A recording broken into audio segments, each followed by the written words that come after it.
Hello students, IIT brain में आपका स्वागत। आज हम फिजिक्स में एस.एस.क्रोटो के प्रॉब्लम 1.25 पे डिस्कस करेंगे। सो एक बार आप क्वेश्चन सुने।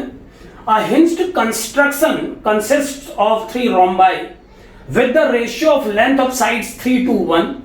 Vertex A3 moves in the horizontal direction at a velocity v.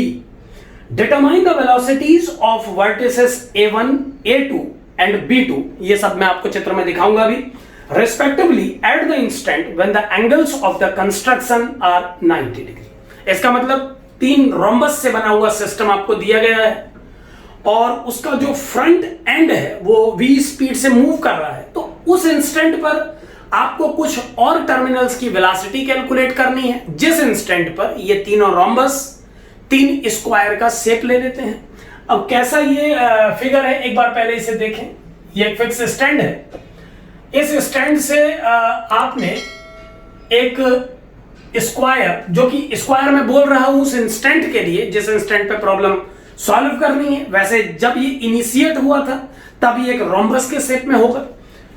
सो एक स्क्वायर इस टर्मिनल A1 से A0 से, इस पॉइंट को आप A0 मान लें, A0 से A1 तक क्रिएटेड है। सो अगर मैं A0 से A1 तक एक स्क्वायर क्रिएट करूं तो कुछ ऐसे, पहला स्क्वायर ऐसा बना हुआ है। देन अगर इसकी साइड का लेंथ 3 मल्टीपल है तो दूसरा स्क्वायर का साइड लेंथ इसके प्रोपोर्शनली 2 मल्टीपल इक्विवेलेंट है। यानी पहले स्क्वायर की साइड लेंथ और दूसरे स्क्वायर की साइड लेंथ में 3 और 2 का रेशियो है। सो ये आपका सेकंड स्क्वायर है और थर्ड स्क्वायर इससे भी छोटा है, इसका साइड लेंथ सेकंड वाले से भी कम है। सो इस तरीके से 3 स्क्वायर क्रिएट किए जाएंगे। यहां पर ध्यान दें, थोड़ा सा ये अप टू मार्क नहीं बन पाया है, लेकिन आप ये समझे माने कि ये तीनों स्क्वायर से अब इस कंस्ट्रक्शन का ये एंगल 90 डिग्री हो चुका है। सो इस टर्मिनल को A3 डिफाइन किया गया है, इसे A2, ये A1 और A0 है, इसे B1 और C1 डिफाइन किया गया है, जबकि इन्हें B2 C2 और B3 C3। A3 की वेलोसिटी v गिवन है और आपको बताना है कि A1, A2 और B2 की वेलोसिटीज क्या होंगी उस इंस्टेंट पर जब 3 रोम्बसेस का ये सिस्टम 3 स्क्वायर के सिस्टम में कन्वर्ट हो गया है। सो कैसे सॉल्व करना पड़ेगा, ध्यान दें। गिवन है कि इन तीनों साइड में 3, 2 और 1 का रेशियो है। ये गिवन है प्रॉब्लम में कि तीनों जो रोम्बस हैं, जो स्क्वायर बन चुके हैं अब इस डायग्राम के अकॉर्डिंगली, उनके साइड में 3, 2 और 1 का रेशियो है। तो हम जानते हैं कि अगर इन साइड में 3, 2 और 1 का रेशियो है तो जो डायगोनल्स क्रिएट होंगे A0, A1, A1, A2 और A2, A3, उनमें भी 3, 2 और 1 का ही रेशियो होगा। यानी A0, A1, A1, A2 और A2, A3 में 3, 2 और 1 का ही रेशियो होना चाहिए सिमेट्री से।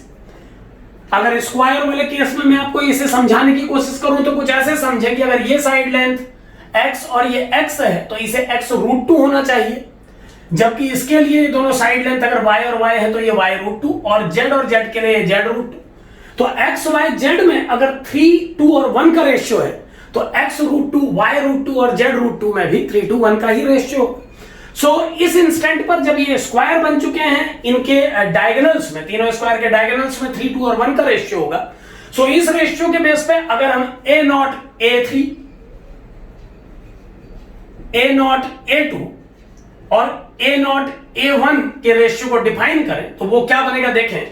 ये रेशियो 3:2:1 है अगर, तो इस 3:1 के बेस पे अगर A0, A3, A0, A2 और A0, A1 का रेशियो डिफाइन किया जाए तो वो होना चाहिए 3 + 2 + 1 यानी 6 रेशियो यहां से यहां तक, यानी 3 + 2 5 रेशियो यहां से यहां तक यानी 3। यानी कि अगर इन तीनों स्क्वायर्स के डायगोनल्स में 3, 2 और 1 का रेशियो है तो A0, A3, A0, A2 और A0, A1 में 6, 5 और 3 का रेशियो होना चाहिए।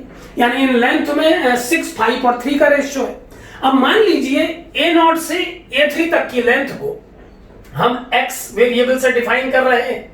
सो अगर A0 से A3 तक का लेंथ जिसका रेशियो 6 है, वो लेंथ अगर x है तो कैलकुलेट किया जा सकता है कि A0 से A2 तक का लेंथ क्या होगा और A0 से A1 तक क्या होगा।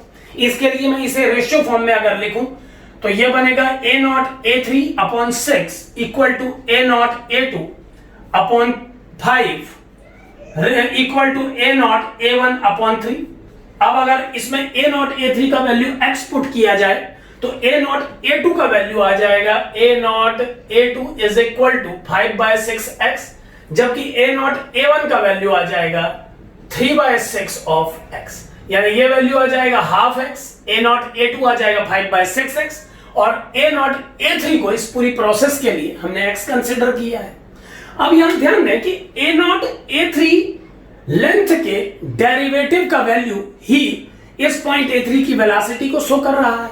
सो अगर A naught A3 equal to x equation को डिफरेंशिएट करें तो जो A naught A3 by dt का वैल्यू आएगा वो dx बाई dt के बराबर होना चाहिए और इसका वैल्यू गिवन है v के इक्वल, यानी dx by dt he v के इक्विवेलेंट है।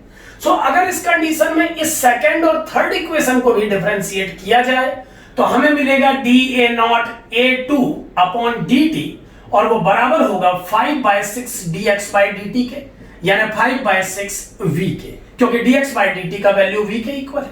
सिमिलरली अगर मैं इस थर्ड इक्वेशन को डिफरेंशिएट करूं तो dA not A1 upon dt, ये डिफरेंशिएशन टाइम के रिस्पेक्ट में किया जा रहा है, तो वो इक्वल होगा half of dx by dt के, और dx बाई dt को v से अगर शो किया जाए तो इसे v/2 से दिया जाएगा। तो हमें इन दोनों पॉइंट A2 और A1 के मूव होने का रेट मिल पाएगा, यानी अगर A3 टर्मिनल v स्पीड से ट्रेवल कर रहा है x एक्सिस के अलोंग चित्र में, इसे x एक्सिस कंसीडर कर सकते हैं, तो A2 और A1 की जो स्पीड्स आएंगी यानी कि जो वेलोसिटी आएंगी कह लीजिए वो मैग्नीट्यूड होगा 5/6 v और v/2। इसके लिए v/2, A1 की वेलोसिटी आएगी v/2 x एक्सिस के अलोंग और A2 की वेलोसिटी का मैग्नीट्यूड आएगा 5v/6। अब तीसरा जो पॉइंट इन्होंने इस क्वेश्चन में पूछा है वो B2 है, यानी हमें B2 पॉइंट की वेलोसिटी को भी कैलकुलेट करना है उस इंस्टेंट पर जब ये कंस्ट्रक्शन एक स्क्वायर का शेप ले लेता है। सो B2 की वेलोसिटी कैलकुलेट करने के लिए हम वेलोसिटी कांस्टेंट जो रिजिड बॉडी में हम स्टडी करते हैं उसको यूज करेंगे। तो कैसे करेंगे एक बार ध्यान से देखें। इस पॉइंट A1 को B2 से ज्वाइन कराने वाला रॉड एक रिजिड रॉड है, तो अगर A1 पॉइंट की वेलोसिटी हम कैलकुलेट कर चुके हैं v/2, जैसा कि आप यहां देख पा रहे हैं कि A1 पॉइंट की वेलोसिटी v/2 कैलकुलेट हुई है। सो इस v/2 वेलोसिटी का जो कंपोनेंट A1 B2 को ज्वाइन कराने वाली लाइन के अलोंग होगा वो v/2 का cos 45 कंपोनेंट होना चाहिए और जो कंपोनेंट इसके परपेंडिकुलर होगा वो v/2 sin 45। अब यहां पर ध्यान दें, चूंकि ये एक स्क्वायर है तो इस वेलोसिटी v/2 का एक कंपोनेंट A1 B2 की तरफ जाएगा और दूसरा A1 C2 की तरफ। सो रिजिड बॉडी कांस्टेंट से अगर इस पॉइंट A1 और B2 जिनको ज्वाइन करा के एक रॉड बन रही है, अगर उस रॉड के एक टर्मिनल A1 का वेलोसिटी कंपोनेंट रॉड के अलोंग v/2 cos 45 है तो दूसरे टर्मिनल B2 की वेलोसिटी का वो कंपोनेंट तो v/2 cos 45 जिसे 1/√2 कह सकते हैं के बराबर ही होना चाहिए, क्योंकि रिजिड बॉडी कांस्टेंट से अगर ये रॉड एक रिजिड बॉडी है तो इसके दोनों टर्मिनल्स की वेलोसिटी का वो कंपोनेंट सेम होना चाहिए जो उस रॉड के अलोंग है और इसकी वेलोसिटी के दूसरे कंपोनेंट का इससे कोई कंसर्न नहीं है। अगर इस 5v/6 वेलोसिटी के दो कंपोनेंट बनाए जाए तो जो कंपोनेंट A2 B3 के अलोंग होगा वो 5v/6 cos 45 और जो A2 C3 के अलोंग होगा वो 5/6v sin 45 होना चाहिए। अब यहां ध्यान दें कि अगर हम A2 और B2 को ज्वाइन कराने वाली रिजिड रॉड के बारे में एनालाइज करें तो A2 की वेलोसिटी का वो कंपोनेंट जो इन दोनों पॉइंट को ज्वाइन कराने वाली लाइन के अलोंग है वो 5/6v sin 45 है, तो B2 की वेलोसिटी का वो कंपोनेंट जो इन दोनों पॉइंट को ज्वाइन कराने वाली लाइन के अलोंग है 5/6v sin 45 ही होना चाहिए। सो इस कंपोनेंट को मैं 5/6v sin 45 माने 1/√2 कह सकता हूं। इस तरह से इन दोनों पॉइंट A1 A2 की हेल्प से हमने B2 के वेलोसिटी के दो कंपोनेंट पता किए, एक v/2√2 जो कि A1 B2 को ज्वाइन कराने वाली लाइन के अलोंग है और एक 5/6v/√2 जो B2 को A2 से ज्वाइन कराने वाली लाइन के अलोंग है। अब यहां ध्यान दें कि B2 पॉइंट के वेलोसिटी के जो दो कंपोनेंट हमने कैलकुलेट किए हैं वो इस ज्योमेट्री के स्क्वायर होने के कारण एक दूसरे के परपेंडिकुलर है। तो पाइथागोरियन समेशन से इन दोनों वेलोसिटीज का जो नेट रिजल्ट आएगा वही B2 पॉइंट की नेट वेलोसिटी होनी चाहिए। सो B2 पॉइंट की जो नेट वेलोसिटी का मैग्नीट्यूड निकलेगा वो आ जाएगा VB2 equal to under root V/2√2 whole square प्लस 5V/6√2 होल स्क्वायर। अब अगर इस इक्वेशन को सॉल्व किया जाए तो देखें ये क्या बन सकता है। एक बार इसको पूरा सॉल्व करेंगे तो ये बनेगा V²/8 प्लस 25V²/72। अब यहां पर इसको सिंप्लीफाई करने के लिए मैं इस टर्म में 9 से मल्टीप्लाई कर दे रहा हूं ताकि ये भी 72 हो जाए। तो अब अगर मैं इसे सॉल्व करूं तो ये 34/72 V² रूट। सो B2 की वेलोसिटी का वैल्यू आ गया है अंडर रूट 34/72 V², जिसे सॉल्व करने पर ये बन जाएगा रूट ऑफ 17/36 V², और फाइनली ये होगा रूट 17/6 V। यानी जो B2 पॉइंट है इस बीच वाले स्क्वायर के टॉप पे उस पॉइंट की वेलोसिटी रूट 17/6 V होगी। इस वेलोसिटी का एक कंपोनेंट A1 B2 लाइन के अलोंग होगा जबकि दूसरा कंपोनेंट B2 A2 लाइन के अलोंग।